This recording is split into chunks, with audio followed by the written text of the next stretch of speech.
What's up guys, back in today with another video on the channel, and today I'll be ranking my anime from 2023.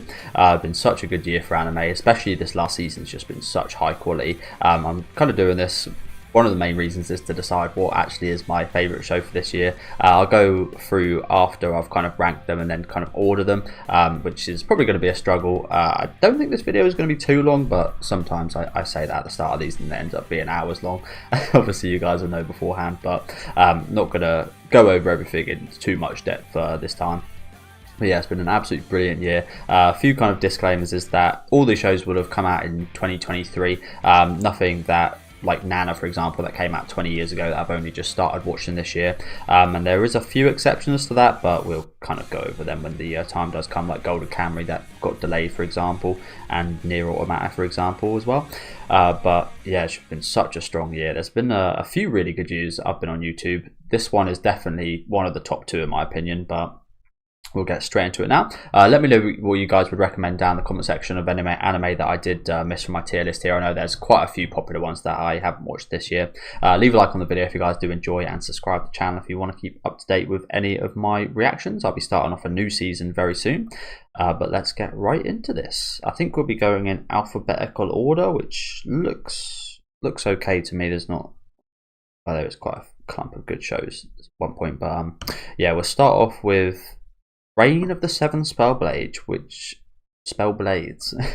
was pretty decent. The animation was actually okay during some of the fight scenes and such, but I didn't find the characters all too interesting. The world building was quite interesting, but it is almost like quite a rip on Harry Potter. It is very much based off that, and it doesn't have too much fun with that as well. I feel like it would have been a lot better if it did actually kind of have some comedy surrounding that. I'm not sure if I want to put it C or D tier. It's kind of in between these, so I kind of wish I didn't have this to rank first. But it wasn't horrible to watch. I didn't actually finish it. I didn't watch the last two episodes because it did get a bit boring, but I guess if I did drop it I will put it in D tier, but a high D tier. Like I said, I'll go through and order them at the end. I feel like it might be lonely there because, as I did say, this has been quite the year for anime. Next up we've got 100 Girlfriends Who Really Love You, and I really like this show.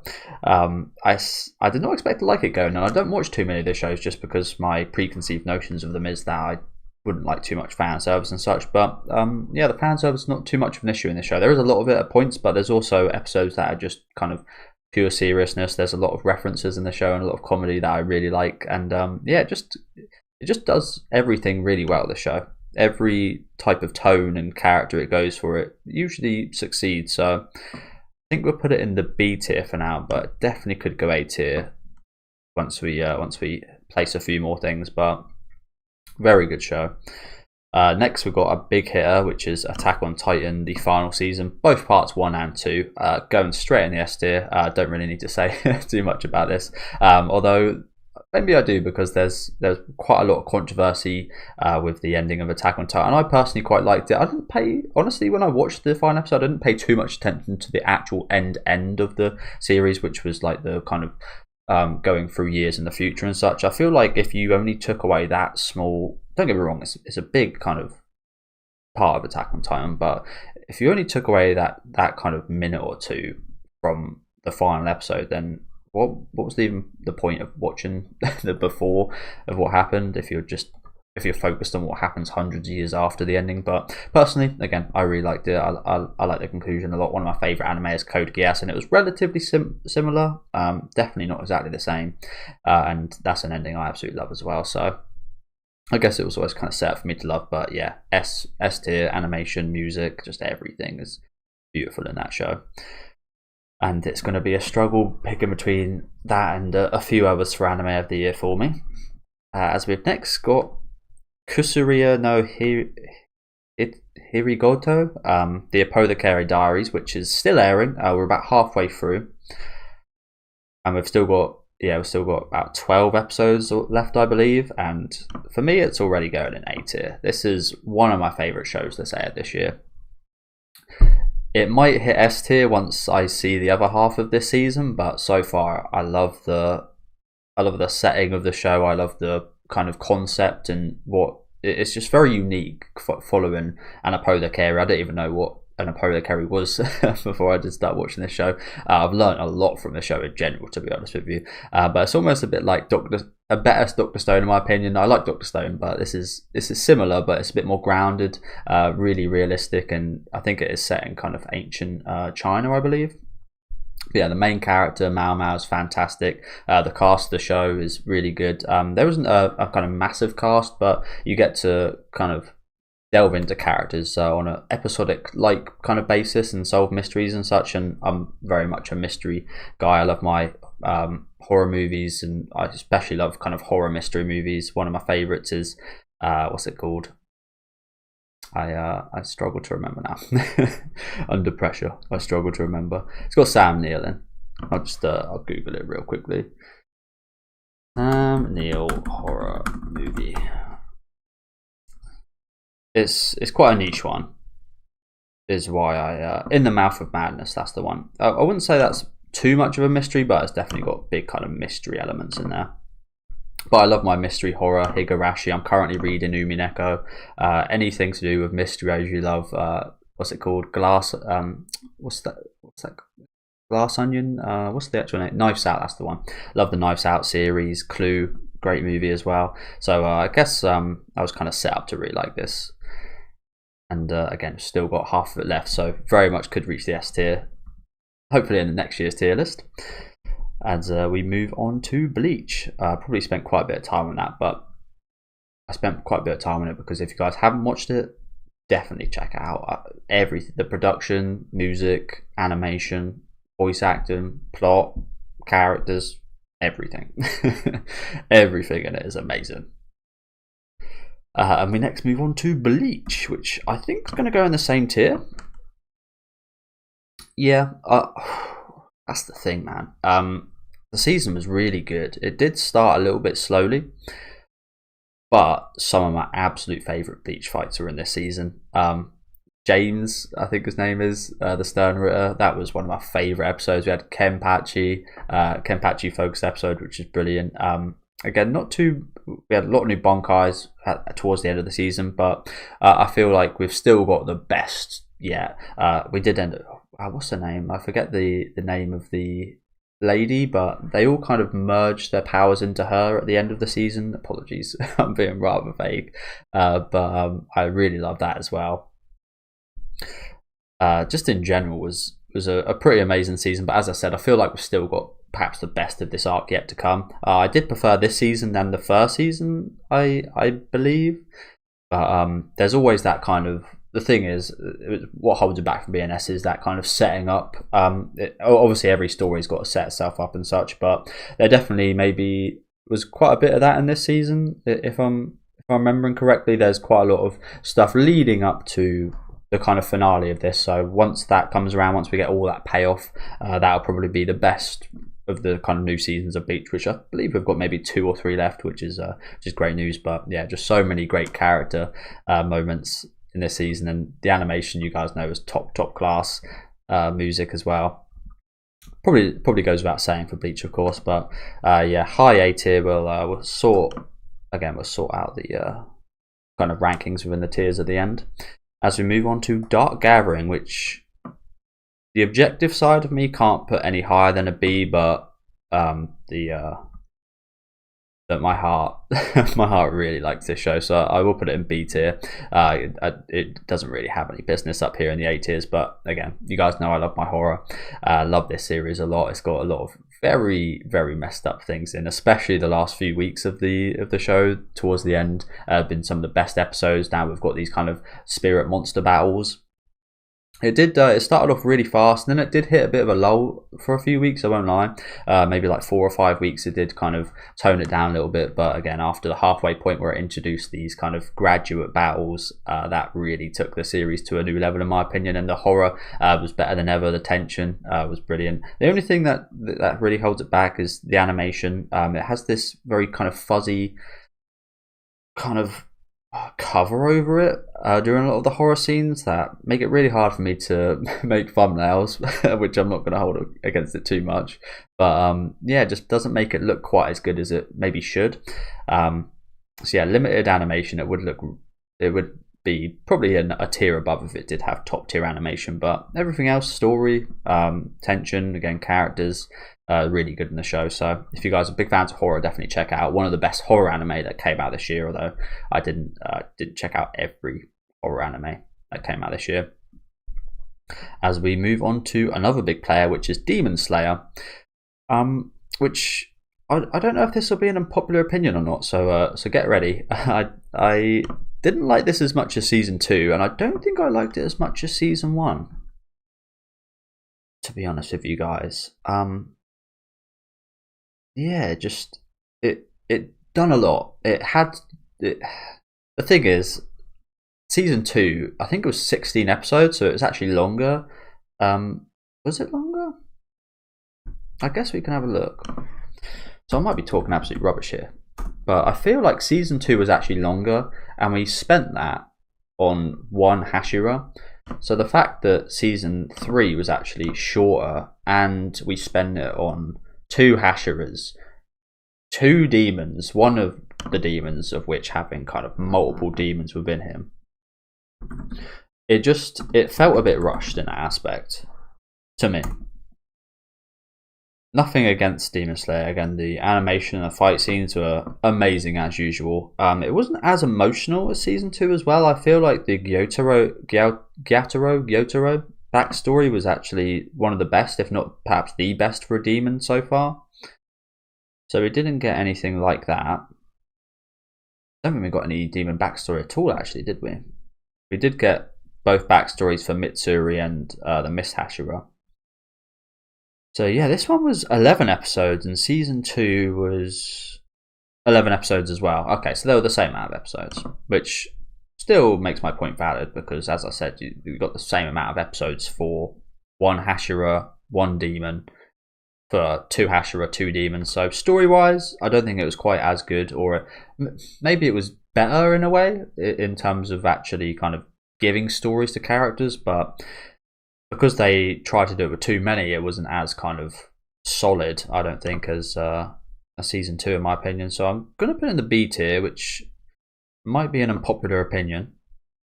Probably going to be an unpopular opinion, but I think I think in the B tier. We'll leave it at the bottom for now. Of course, we'll sort that out at the end, but it'll probably be very high up, just because again, production value, music, voice acting, animation is just top class. But again, story wise, I didn't resonate with me as much as the last seasons, and that is one of the biggest factors with like Bleach and such. I can really appreciate the style, and that's why it gets so high. Demon Slayer as well, but one of the main things in anime for me, of course, is the story and the characters and developments and such. If we were judging just by animation, yeah, it'll be S tier. So let's move on to another one of my favourites this year, and that is still currently airing. We've still got half of this story left, and that is Frieren. This one's another tough one. This one's thing is, almost everything in A tier could be an S tier as well. It's really difficult to judge. I probably will keep it in A tier for now. I might go and change some of the ranks at the end as well, where I actually kind of put them tier wise as well. We'll see how everything lines up. But again, just everything is done so beautifully in the show. They put a lot of effort into everything. The animation looks stunning. The way the story is told is super interesting. Again, it's really unique. Maybe I like a lot of uniqueness more than kind of solidness, if that makes sense nowadays, because at this point I've watched quite a lot of anime. A unique anime is something that definitely stands out, and that is Frieren. It's very similar to a lot of other fantasy shows in a way, but the structure of it is that the story's kind of ended. The kind of story that you would normally follow and such is already finished, and we're actually picking up after a journey's end, as with the name of the show. But I just find it really awesome in that aspect, because you go on an adventure in the future, but you also learn about the characters and their backstories and past from the old adventure, and you've got both two stories almost kind of. If this is a really weird kind of analogy, but on like IV drips, you've got like two stories kind of dripping into a character's blood and kind of giving them a lot of weight in that way. So I just think it's beautiful. It's beauty and simplicity is what Frieren is as well. It's very simple of a fantasy story. It's got really simple elements, and it doesn't get too complex and crazy. And that is something that stands out and is actually really good. Like, some things don't need to be complex. Complex for complexity's sake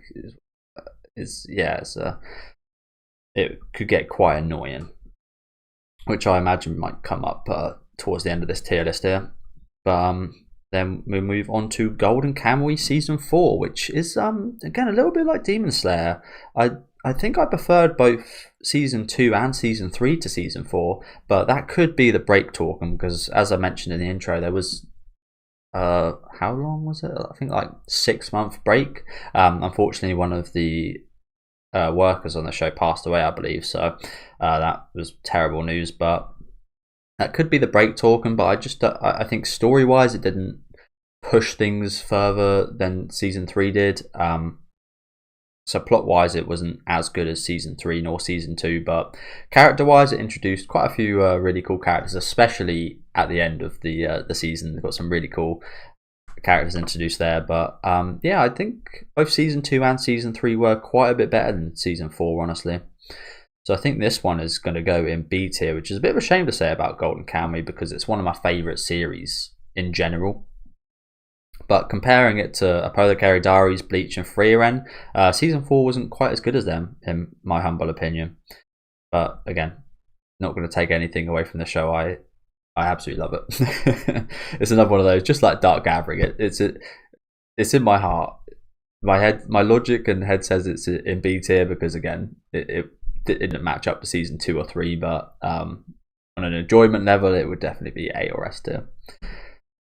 And I do judge a lot of stuff by enjoyment, but usually kind of enjoyment and my rating do go hand in hand. But sometimes I do know, again, logistics wise and kind of ultimately coming down to it, you got to be real with yourself. You can't delude yourself. Is what I'm trying to say. Next we've got the girlfriend I forgot her glasses, which is probably going to go in D tier as well. Just not really that interesting. Never really went anywhere interesting. I believe maybe in episode 8 or 9 was it? There was an interesting development, but it never really went anywhere.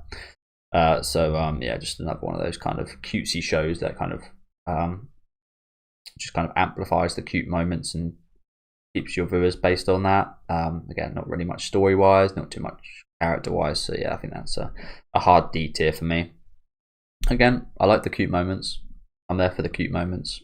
I might end up watching a Season 2 if there's not much to watch that season, for example, but I wouldn't choose it over kind of watching a new show, for example.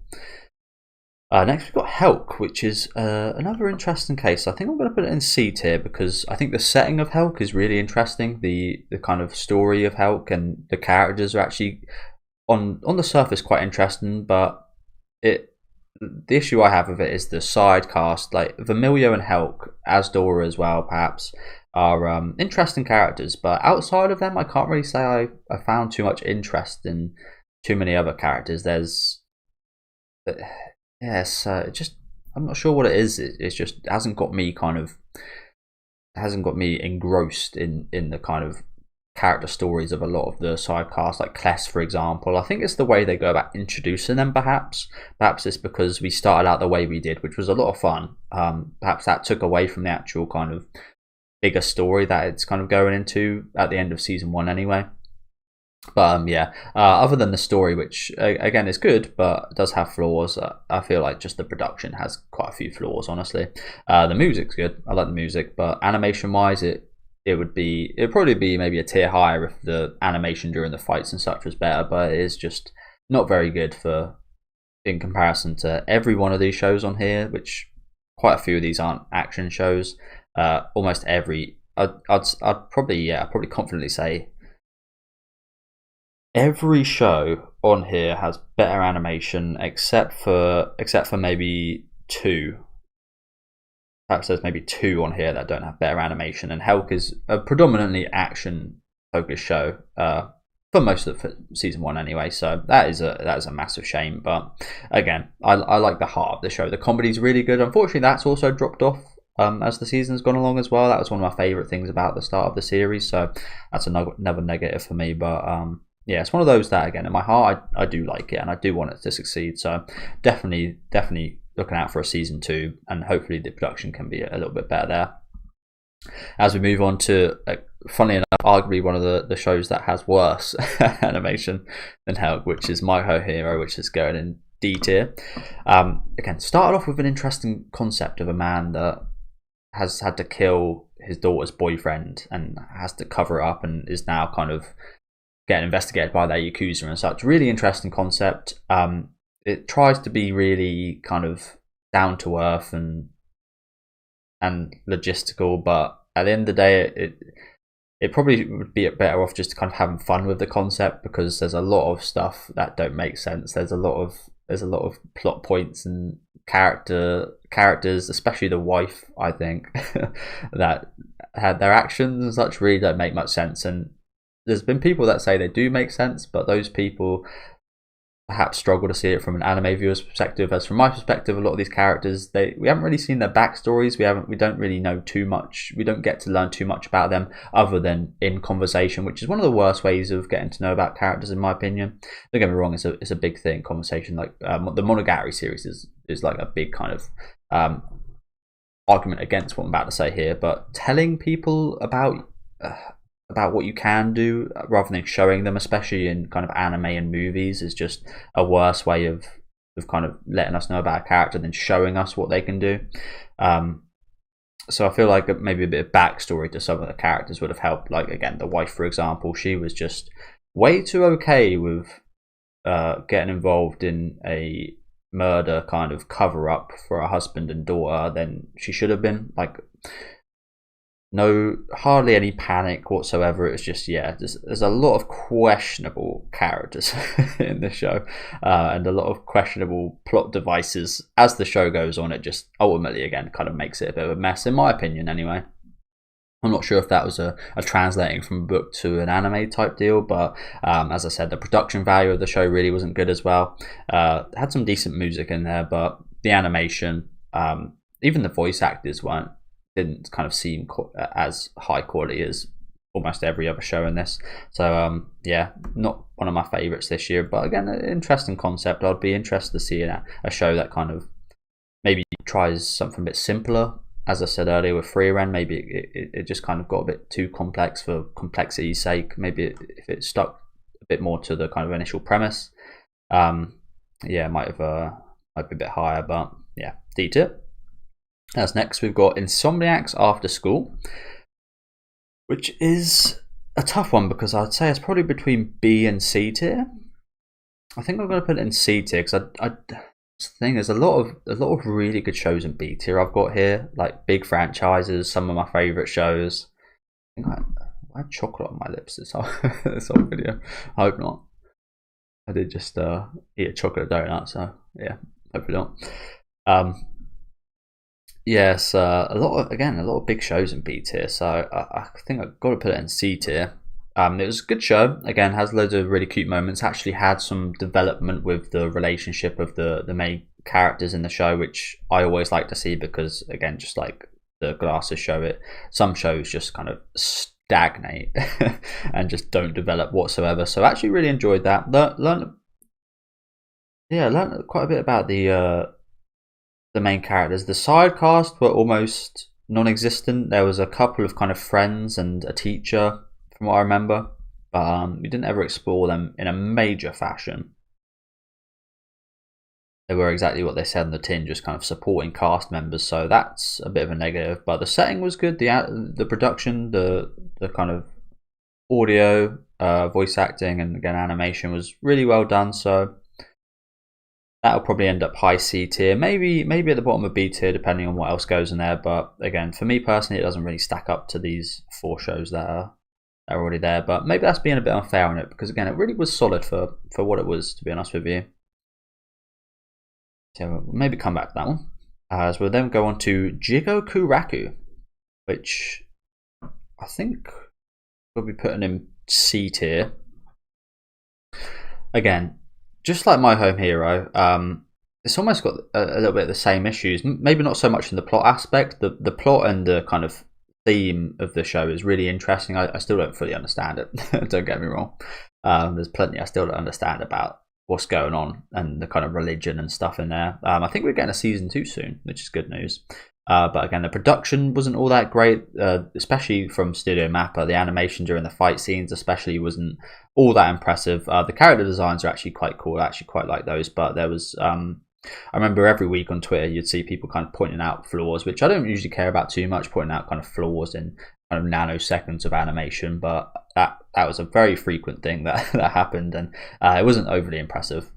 Any of the fight scenes, there wasn't any standout kind of fight scenes or animation moments in the show whatsoever for me. But the characters are reasonably interesting. The main character, I don't think is the most kind of engaging, just because of the way he is. Kind of like a bit of a depressing guy. Maybe you could say the same about me. Maybe that's why I don't.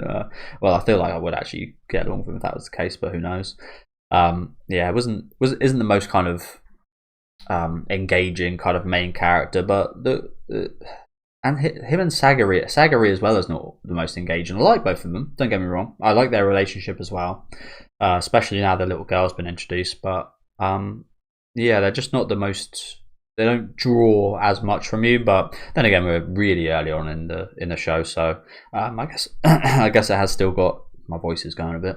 I guess we have still got time to actually kind of develop that, and there was quite a few developments, especially again between them two as a kind of relationship. So yeah, pretty good in that aspect. It does have some really good side characters and some really nice kind of side character designs, and had some really good moments for the side cast as well. So definitely can't hold that against it. The world building was good. Again, side cast good. It's pretty solid in general overall. I would say it's maybe like 6/7 out of 10 in like every box, apart from maybe animation where it's like a 5 out of 10. It is very average.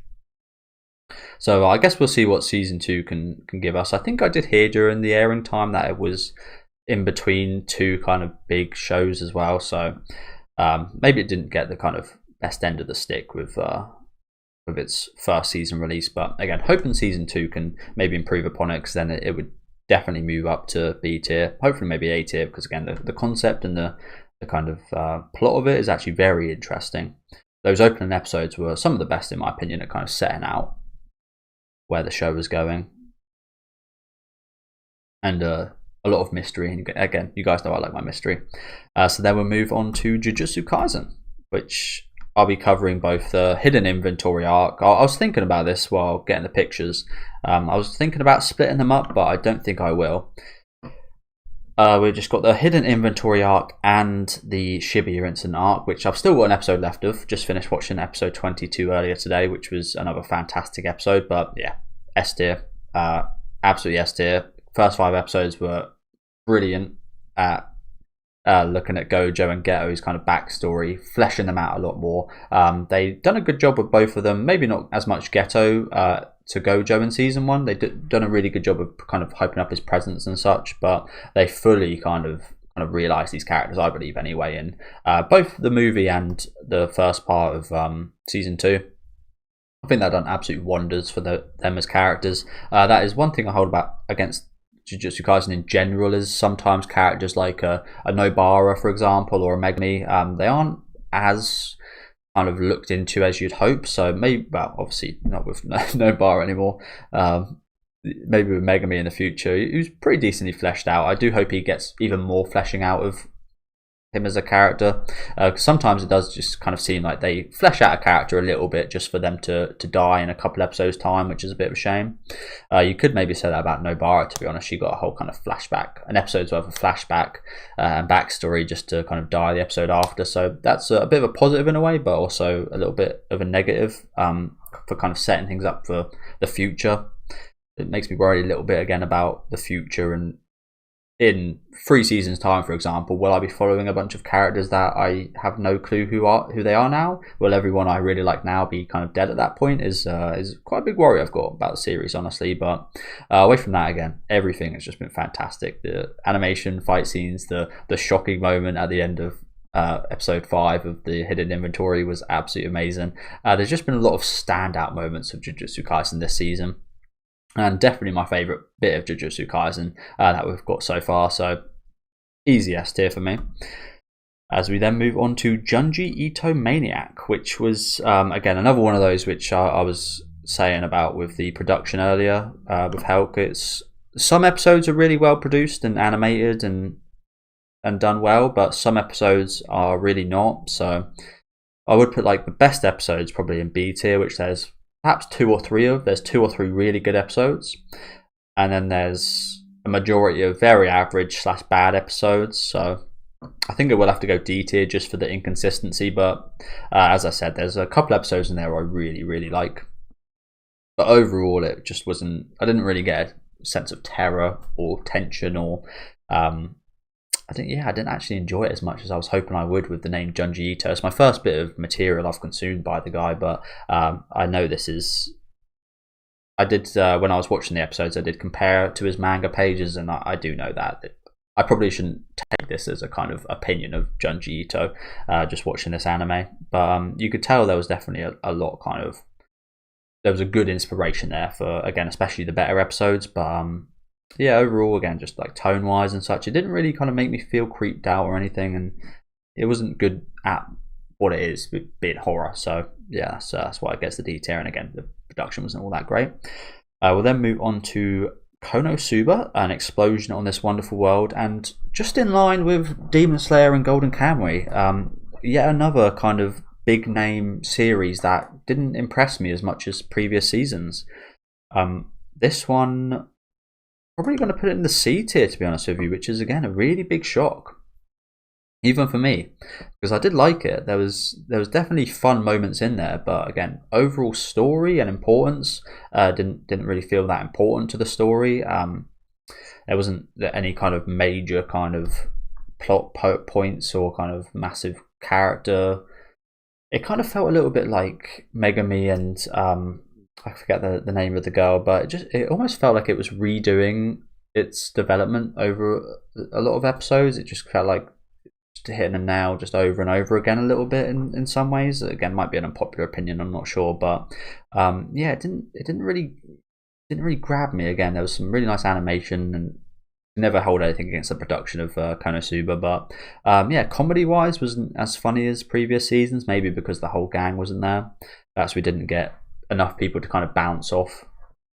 I don't really know what it was. It's kind of hard to put it in the words, but yeah, just didn't enjoy it nearly as much as any other season of Konosuba, to be honest with you. But I think there is a fourth season, I think it is coming out soon, maybe third season. I'm not really sure, but yeah, a new season coming out soon, so I do look forward to that. But yeah, just another bit of a disappointment, honestly. And then we get on to My Hero Academia Season 6, which is one of those ones, a little bit like Golden Kamuy. It didn't get delayed, but I think half of the season ended up coming out in 2023, which was after the war, I believe. So some of the kind of fallout of the war and such. So it wasn't as good as the first half of the season, I believe, but very, very solid. I think I put it in B tier. Not too much to say about it. Just one of the better My Hero Academia seasons. If I'm talking about it in totality, one of the best My Hero Academia seasons, to be honest with you. And it's really led up nicely to what I believe is the final season that's coming out soon. But yeah, I really enjoyed that, honestly. A lot of really nice developments with characters, especially with the villain characters, and Deku as well. Lots of nice development with him. Unfairly hated is probably the best, kind of worse to sum My Hero Academia Season 6 up. Unfairly hated, because you see a lot of hate about My Hero Academia, and mostly from people that haven't watched Season 6, so probably yeah, if you guys do get like pissed off about that kind of stuff, just I wouldn't even bother listening to it most of the time. Again, very solid Season 6. And we'll do Mushoku Tensei, and yeah, again, in line with Golden Kamuy, Demon Slayer, Konosuba, this season wasn't as strong as previous seasons. It ended really well. I think it started great, and then again, it went into a bit of a lull, and then it ended really strong with the whole Sylphie relationship stuff. Ended off very strong. And again, I do have it in my heart. I do really enjoy the show. It's obviously got its kind of negative aspects of the kind of the weirdness in some spots, which it didn't have much of this season. Honestly, didn't have much of it at all this season. So that's one major positive. But yeah, just again, I didn't enjoy it as much as season one, parts 1 or 2, to be honest with you. So I'm hoping the second part will be a little bit better. But yeah, it just felt a bit slower. Again, it's a positive in a way because it took time to kind of delve a bit more into Rudy and Sylphie, and it slowed things down pacing wise, which again was good for the characters and their developments. But again, the overall kind of overarching plot of the show and such, it didn't really it hasn't moved too far ahead. So we're kind of researching a lot of the stuff that happened in the past that was big, like the Great Cataclysm and such.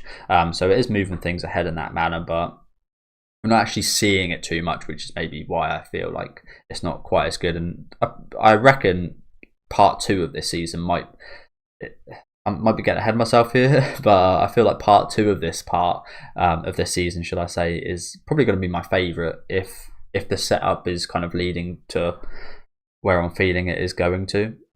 I don't know if that makes any sense, so apologies, but it's just been set up really well and slowly in this part. Although I don't enjoy this part as much, I can already kind of tell that the next part is going to be quite big, if that makes any sense. I don't know. But yeah, I again probably think it's my least favourite bit of Mushoku Tensei this far, which is it's not a massive negative because Mushoku Tensei is brilliant. Again, the kind of plot and setting, especially of Mushoku Tensei, is one of the best I've seen. So that'll probably end up high B tier. But yeah, like I said, just another sequel to big franchise that hasn't been quite as good. And I think that's a bit of a theme, not just in anime, but in general this year, to be honest with you guys. Maybe it comes from the what's it called? The lockdown, and I'm not sure if we can say it on YouTube still, or if they still kind of stop recommending videos of it, but the virus, I wonder if it's something to do with the kind of the virus and the effect that had. Don't really know. But yeah, we'll move on to Nier Automata, which was a big surprise for me this year. Never played any of the games. Never even saw anything from any of the games. I heard people talking about it, as of course you do with great games and stuff. But this one took me by surprise a lot. I don't know if you guys know, but I like my AI kind of. I like Alien. I like the Alien Covenant and Prometheus movies. I really like Blade Runner. I really like shows that delve into AI and shows that explore that. So this one's definitely B or A tier, and I think B tier is just about good. Could have gone into A tier. Another show that had a big break, I think maybe due to COVID. I can't remember. Yeah, I think they said it was COVID. They had a bit of a break between episodes, but yeah, really solid stuff. There's still a lot to explore in that series. Don't get me wrong. I still nowhere near kind of comprehending all of it, but again, I just love the kind of humanity versus AI kind of whole concept, and I think it's really well done here. Subtly done in a lot of aspects. Production absolutely fantastic in my opinion. Really like the way it looks, the way it sounds. And yeah, really looking forward to I think a second season coming reasonably soon. So this will probably inevitably end up towards the top of B tier as well. But yeah, you could say I'm a little bit fascinated with kind of AI and humanity and kind of come together. But yeah, another massive one here is Oshinoko, which is gonna be hard to rank. I don't think so actually. I think I'm gonna put it in A tier. Again, production top class, top quality, looks beautiful, sounds beautiful, and yeah, I think A tier is good. I really like the plot of this show. I didn't think I would. The first episode was amazing, but initially off the first episode, I kind of assumed it would be an idol show, and it is in a way towards Ruby's kind of story, but we didn't actually see too much of Ruby's story in season 1. I'm looking forward to seeing a bit more of it, but we didn't. We also saw a little bit of Aqua's kind of story. It's weird, isn't it? Because we didn't actually push too far into their stories, but we kind of made some headway in a way. I'd say maybe we completed like it, on a kind of progress bar. We made like 10%, which is maybe people would want more. But I thought again it was an interesting look into the industry, the actor industry, and I've always been quite fascinated with that as well, seeing how kind of not the these aren't kind of the well, in a way they kind of are the top class people, but like the top 1%, like the richest people, the most successful people, the people that make it in the acting industry and such. How do they think? What goes through their heads? What affects them? And there were some really brilliant kind of stories. I can't remember her name. Is it I as well? No, it's not I. I forget her name. It's been a while, but this girl on the right here had a very, very good story over a couple episodes of her and her getting abuse online. No, this one's Ruby. Kanna, is it? Is her name Kanna? That's not terrible names. But this purple-haired girl as well. I really enjoyed her story as well, having to grow up so quickly in the industry. Again, I just really love the concept and what it explores. So I'm hoping for more of that in a season 2, which is inevitably going to come at some point. But the actual kind of main stories of Ruby and what's his name? Yeah, his name as well. Bloody hell.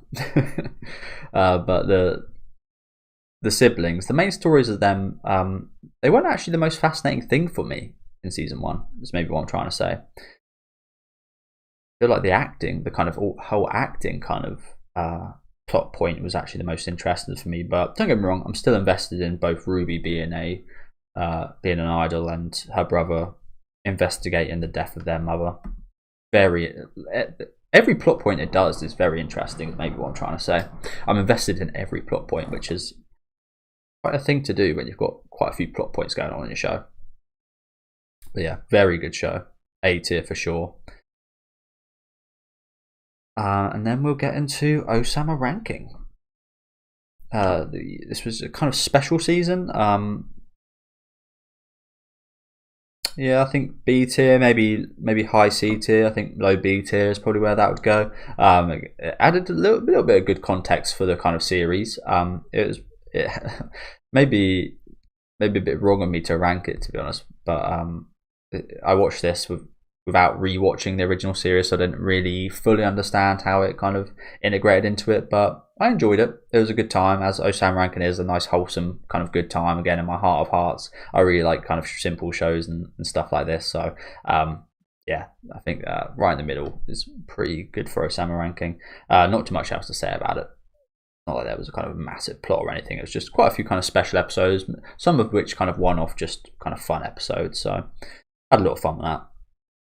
As we then go into Pluto, which is going to be another tough one for me.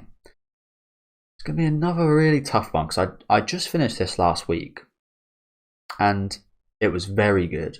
Very good. There was a maybe 2-3 absolute 10 out of 10 masterpiece episodes, but I'm not the biggest fan of how it ended, if I remember correctly.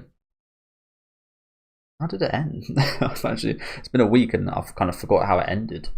Bloody hell.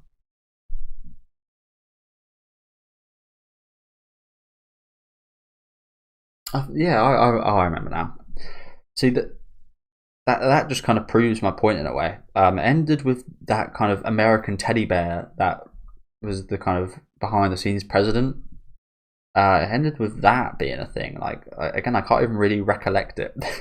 I really didn't like the ending, is what maybe I'm trying to say. I feel like the characters, as usual with this author, was fantastic. Nowhere near as good as Monster, this, by the way. I think we could put B tier. Nowhere near as good as Monster, but a similar kind of level to some of the storytelling with the characters, just nowhere near as deep and he didn't have quite as long with the characters. I feel like all the robots were really well done, in my opinion. All of them you really felt for. Again, it's in that same line of kind of Blade Runner and Nier Automata in a way. That had made me feel for these kind of robots that supposedly don't have emotions and such. It really made me feel for them. And of course, we find out that a lot of them do have, well, not a lot, but a few of them do have very strong emotions and such. But yeah, just really not a big fan of how it ended. There was a fair few points I kind of wished maybe they explored further, like with the Nazi man that Gesicht was helping. I would have liked to seen a bit more of him later on in the story. I feel like he could have been a very kind of big character, and a really kind of impressive storyline if that kind of continued on. But it did unfortunately just end with him kind of coming around to Gesicht after Gesicht saved his life. I feel like they could have done a bit more with that, but yeah, just not a big fan of how it ended. And I feel like that ending is enough to take it down from A tier. But it probably will. I've said this about quite a few, so maybe it won't, but probably end up towards the top of B tier. I think up until from episode 1, my initial thoughts were that it'd be S tier, and then I think up until episode 7, it was probably lining up to be A tier for me. But yeah, that final episode really didn't hit me like it should have. As next up, we've got Ragnar Crimson, which I'm really not sure what to think about. The last few weeks, I can't lie to you guys, have been quite boring. I love the setting and the kind of plot of the show with the dragons and the humans taking each other on. It's, again, reasonably simple, but done well. But the last few weeks have been very boring. Again, kind of setting things up, but just taking a bit too long to set them up. And having nothing in the meantime is an issue I had the last few weeks, but I can't hold the last few weeks against it fully, because up until then it has been, I wouldn't say non-stop action, but there's been a lot of action, a lot of plot movement, a lot of character movement and such, and it has been really good. So I think we'll put it in C tier. Again, another one of those shows just like Frieren that we've still got half the season left, so it might be a bit unfair to rank, but I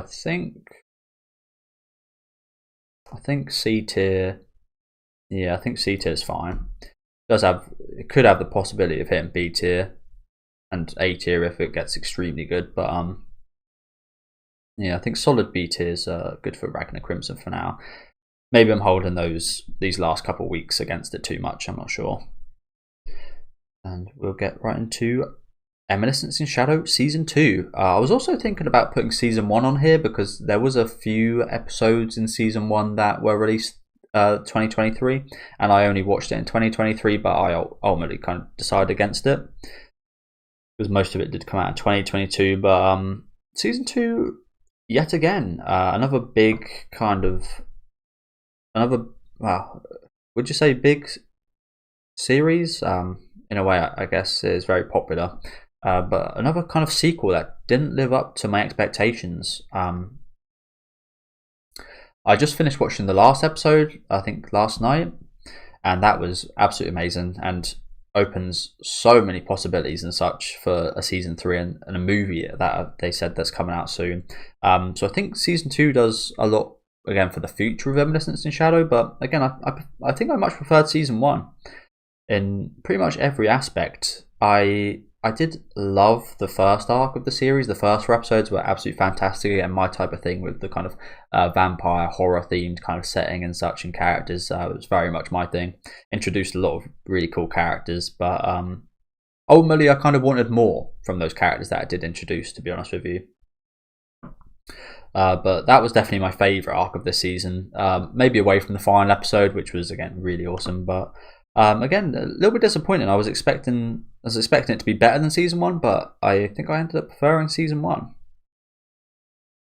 It's just, is it going B tier or C tier? Because as usual, I still have a lot of fun with the show.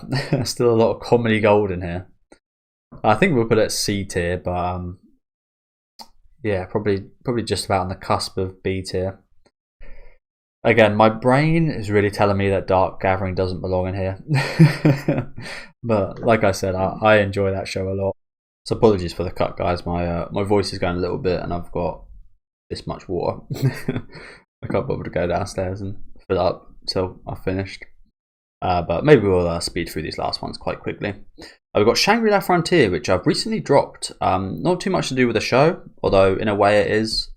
It just, again, it wasn't doing too well viewer-wise on the channel, and now I'm getting a little bit, well, again, don't want to get big-headed or anything, especially with 3,000 subscribers, but I've got to stop kind of watching shows that aren't doing well on the channel is what I've kind of found out, I think.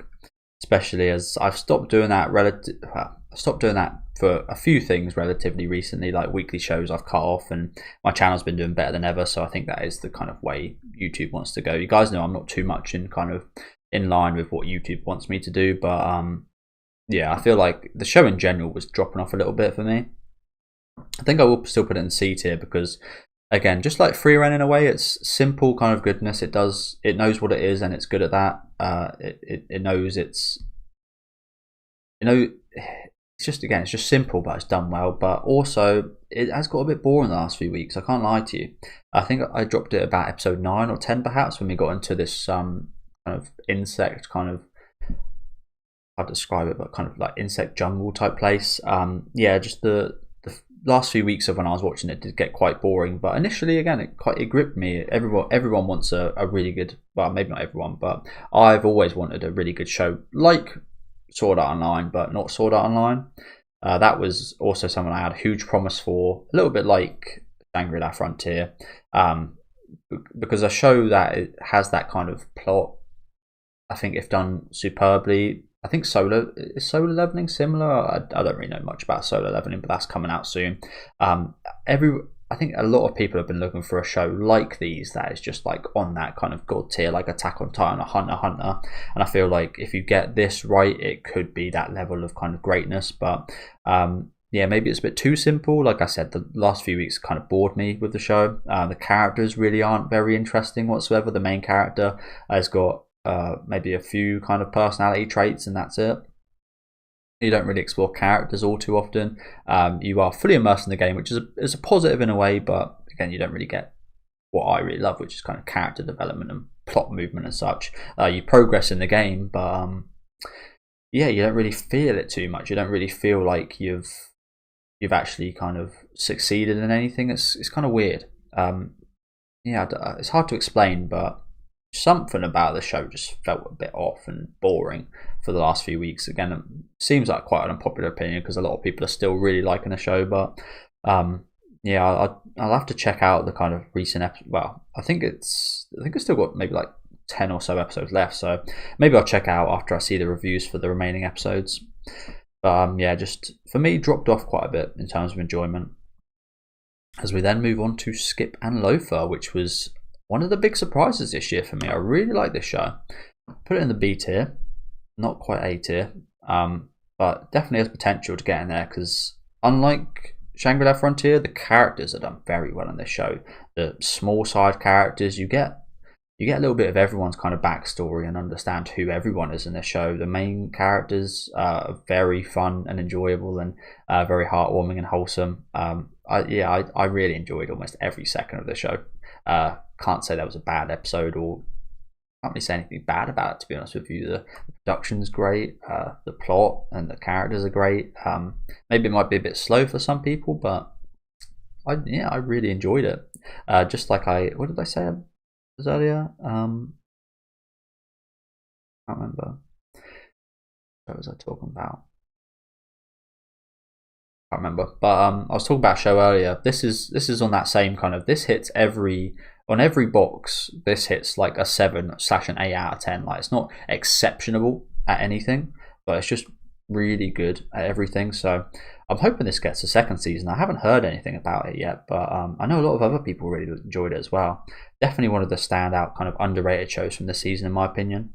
Skip and Loafer, definitely check it out if you guys like kind of slice of life, kind of heartwarming, slightly romantic type shows. Next we've got Spy Classroom, which I'm not going to say too much about. That show is absolute dog water. D tier for Spy Classroom. Nothing. I didn't really enjoy nothing about the show. The characters were cliches, super cliches. The plot was kind of stupid. The plot, I really don't remember too much about it, to be honest with you, but the plot was stupid from what I remember. The fact that I remember that. The whole premise is about an impossible mission. They hyped up an impossible mission that no one can accomplish and such, and then they end up completing it in the 3rd episode, and then from there, like that was set up to be the whole plot of the season almost. This impossible mission and going on it, and then they done it in episode 9, and then we went backwards in the story from that point to see everything they'd done to get to that. So we had all the setup for the payoff after watching the payoff, and in some things that works really well. Maybe if you're what's his name? Maybe if you're like a Scorsese or a Quentin Tarantino, you can do that. Spy Family director, the directing Spy Family. I did not like this show. What I'm trying to say, the structure was just silly. I'd be interested to hear any counterpoints to that, but yeah, the structure was just silly. As next, we've got Spy Family, which again, in line with sequels, I feel like it wasn't as good as the first season. But I'm not the biggest fan of Spy Family in general anyway. I like the show. I can appreciate it's good, but I think it's ever since I heard that the author doesn't like the main character, Anya. I think ever since I've heard that, I've always had a thing of just like, you know what, this is like a super generic character that's just made to get you to kind of see them as cute. Like, that's all they are. They're just a device in a way. And ever since I heard that, it's always been at the back of my mind. Perhaps maybe that's why I've turned off the show a little bit. But always had the issue of Yor not being too involved in the story and seeing too much of her assassin work, which we got this season, which I really appreciated. But away from that, there was a few kind of good episodes. But again, I just feel like there's it's a little bit soulless in a way. It's a show that's made to be kind of soul warming and heartwarming. But I feel like, again, after I heard that quote from the author of the show, of the manga, should I say, after I heard that, I just felt, and it's just a little bit empty in a way. I don't know. I still enjoy it. I still find cute moments cute and funny moments funny in the show, but I feel like I am quite a bit more down on it than other people. I don't know if you guys maybe feel the same way. Again, maybe it's just one of those things when you hear something about a show, like, this is going to sound extreme. It's a terrible comparison. But when I heard about Jeepers Creepers movies, which I loved, the first two of those, when I heard about the director being a horrible man, is what I would say. Again, I don't know if I want to say these words, but yeah. A horrible criminal that should die. Once I heard that about him, that I haven't watched those movies since. I just can't. And don't get me wrong, this is a very different, very different situation. It's just that the author doesn't like the main character that he's created. I've kind of held that against it ever since. I guess. Don't know. Feels a bit soulless in a way, but doesn't feel fully soulless. But yeah, let's move on to Tokyo Revengers, which I have split up into 2 seasons, which might piss some of you guys off a little bit because I didn't split up Jujutsu Kaisen. I feel like they are different because this was 5 episodes of a 23 episode series, whereas this was like 11 episodes and 12 episodes, or 12 and 13 episodes, and they are significantly different, and they are significantly different places as well. That's why I kind of both parts of Jujutsu Kaisen were perfect and S tier, so it didn't really change too much for that. With this, is it season 2? The Christmas Showdown arc is C tier. The production was not great at all, from what I remember. There was quite a lot of bad looking animation during that. The plot was decent enough. The characters introduced were decent enough, but I won't say too much about it. It just was there, if you know what I'm saying. It was probably the worst of Tokyo Revengers that we've got so far. Whereas in comparison with this Tenjiko arc, it's the best of Tokyo Revengers that we've got so far, in my opinion. Maybe you could say the start of the first season was the best, but I personally think that this season has been fantastic. The characters introduced have had amazing backstories. We've got to explore some of the characters introduced in what was supposed to be, I believe, the first part of this season. Got to explore them quite a bit further, and their relationships and how everyone's kind of related to each other. The actual fight scenes were better this season. Still not the best animation you'll see. Again, probably bottom 20% of the animation on this whole list, but that's the major flaw with Tokyo Revengers, to be honest, isn't it? Just the animation. If it was better, it would be a fantastic show. But yeah, I feel like the plot is really interesting. Again, character moments, just the best Tokyo Revengers season we've had yet, in my opinion. So, as I've said with almost all of these, we'll end up high B tier. I almost feel like I want to put it A tier, but it would be A tier relative to Tokyo Revengers, if you know what I'm saying. Yeah, let's move on to Undead Unluck. Not too many anime left here. I'm quite surprised. I thought I'd have more in the S tier, but I guess the A tier kind of filled out a few of those. But yeah, we've got Undead Unluck, which is going to be a tough one to place because I love the concept of the show. The power system, the characters and their abilities are amazing. I really, really like it. It's another one of those shows that we're only halfway through, so it's not a full kind of review or whatever, but I think I'll put it in B tier for now. Could easily move up to A tier, but yeah, really, really enjoying this so far. I'm not a huge fan of the fan service stuff with Fuko, to be honest with you, but it's kind of written in the plot, so I'm not too big of a hater of that stuff as well, but not a big fan of that. But that's probably the only negative I have about it. Another negative is the fact that they're going to be changing the opener. I absolutely love the first opening, so that's a negative that they're going to be changing that, but they haven't changed it yet, so can't hold it against that. But yeah, animation's really nice. Again, characters are great. Characters are interesting. There's a lot of backstory that we're yet to explore, so I'm looking forward to that. Really shocking start to the series as well, and again, I just like everything about it. The settings, the amount of places that the show kind of covers. We've been to America, Japan, Rio de Janeiro. There's probably going to be plenty more as well. It's just yeah, it's just great at everything. Again, like I said about Skip and Loafer, it's just like a 7 out of 10, 8 out of 10 in all aspects. It's not awfully beautiful. It's no Demon Slayer looks wise, but yeah, it's just really good. As we move on to Vinland Saga, so I see that we're probably saving maybe my most controversial one to last. Esther, not too much to say. Got me the most emotional out of any anime this year. Had me in tears big time. I don't think any other anime had me cry this year, actually. You know, I'm a bit of a crybaby with anime, bit of a Takamichi with anime, but no, this was the only one that actually made me cry this year, and I hold a lot of value in the emotions I have while watching a show and the feelings I have while watching a show, like happiness and such. So inevitably this was going to be in the S tier, but yeah, brilliant character piece right here. Just every character that it introduced was explored beautifully. I love the whole family. Like everyone you can see on this poster was focused on a lot, and I loved all of their developments, for better or for worse, for some of them. But yeah, absolutely loved it. Again, had me sobbing like a baby. Loved what happened with Einar and Thorfinn. Can't wait to see how their journey does go. But yeah, not too much to say. Just probably my anime of the year. We'll see in a minute when I rank them. But I have a feeling that'll be my top one.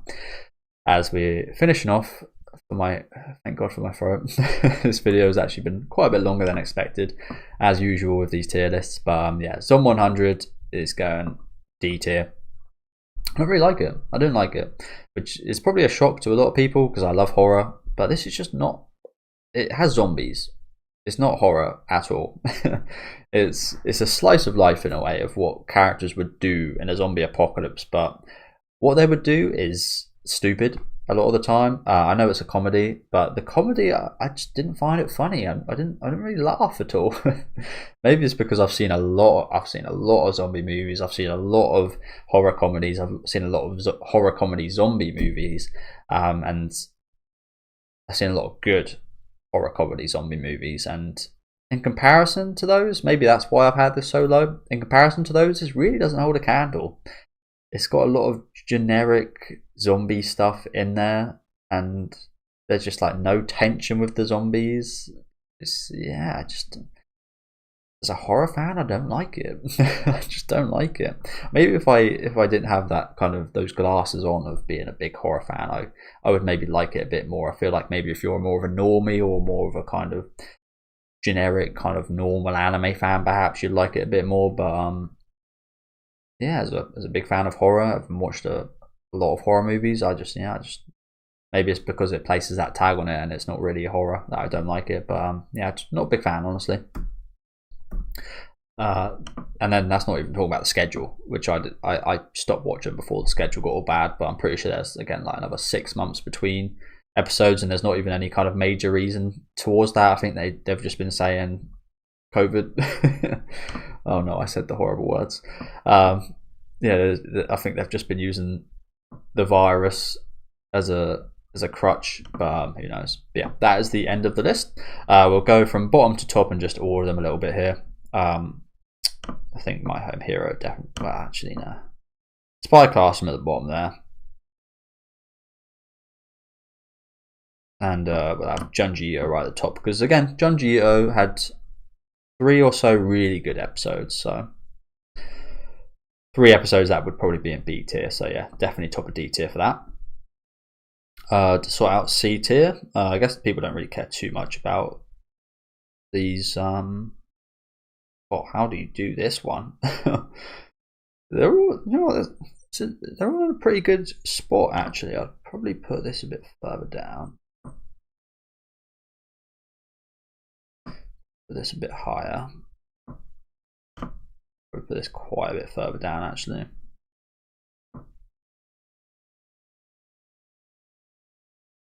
Put Jiga Karaku up here. Yeah, that looks.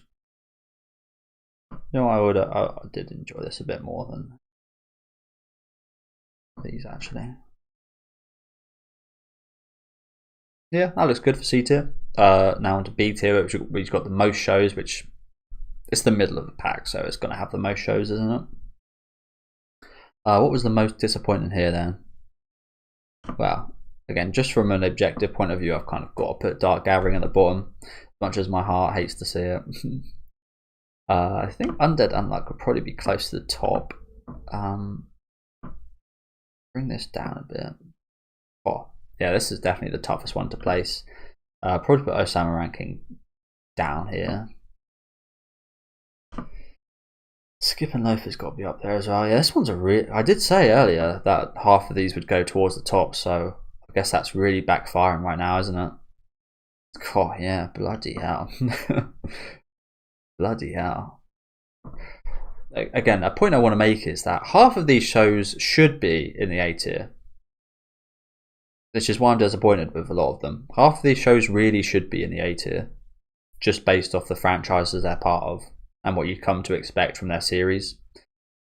So as much as I maybe said this is a great season, maybe it was a little bit disappointing in some aspects. I don't really know.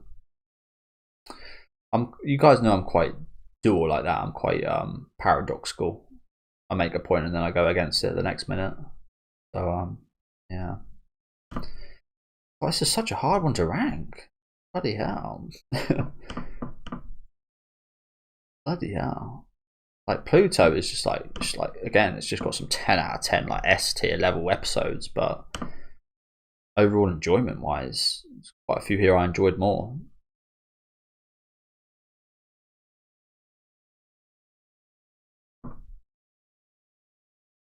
Oh man, definitely want to have Demon Slayer top.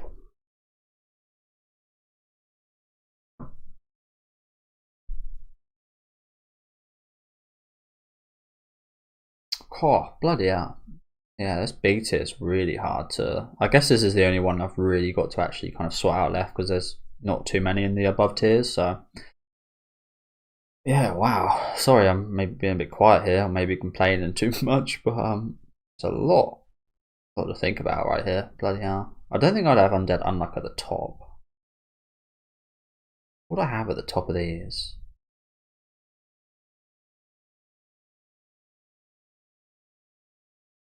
Maybe we'd have, enjoyment wise, probably would have Golden Kamuy top. Yeah, whatever, something like this, Don't want to spend too much time on that. And then A tier, I think, is pretty close to being already kind of set up how it was. Yeah, I like that for A tier. Yeah, Apodo Carey, then Frieren. Though it's tough between these two, isn't it? Then Bleach and Oshinoko. I think, yeah, I think that's probably what it'd be. And then, as I said earlier, I think Vinland Saga is my anime of the year. I think I can comfortably say that. As I said, really invoked the most emotion out of me. Got me attached to a lot of characters, a lot of which introduced that season, which is incredible. Again, Orphan's development and story is just beautiful. It's just, yeah, everything about it. The openings, the endings, the extra little specials they created. Everything was well done. And yeah, I think that's order for the S tier as well. Just guys, I'm just at the bottom there, but not too bad being at the bottom of the S tier, is it?